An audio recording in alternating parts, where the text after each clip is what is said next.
திண்டுக்கல் அருகே சவுந்தரராஜ பெருமாள் கோவிலில் சொர்ண ஆகர்ஷ்ண பைரவருக்கு தேய்பிறை அஷ்டமியை முன்னிட்டு நடைபெற்ற சிறப்பு அலங்கார வழிபாட்டில் ஏராளமான பக்தர்கள் பங்கேற்றனர். திண்டுக்கல்லை அடுத்த தாடிக்கொம்பு சவுந்தரராஜ பெருமாள் கோவிலில் பரிவார மூர்த்தியாக உள்ள சொர்ண ஆகர்ஷ்ண பைரவருக்கு மாதந்தோறும் தேய்பிறை அஷ்டமி அன்று பாலாபிஷேகம் மற்றும் சிறப்பு அலங்காரம் செய்து வழிபடுவது வழக்கம். அதன்படி தேய்பிறை அஷ்டமியான நேற்று சொர்ண ஆகாஷ்ண பைரவருக்கு பால், இளநீர், தேன், சந்தனம், மஞ்சள், திருமஞ்சன பொடி உள்ளிட்ட பொருட்களால் அபிஷேகம் செய்து தீபாராதனை நடைபெற்றது.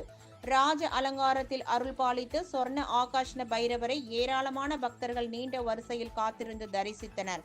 இம்முறை வழக்கத்திற்கு மாறாக கோயம்புத்தூர், வெள்ளக்கோவில், திருப்பூர், பொள்ளாச்சி, உடுமலைப்பேட்டை ஆகிய சுற்று வட்டார பகுதிகளில் இருந்து அதிகமான பக்தர்கள் வருகை தந்து சாமி தரிசனம் செய்தனர் என்பது குறிப்பிடத்தக்கது.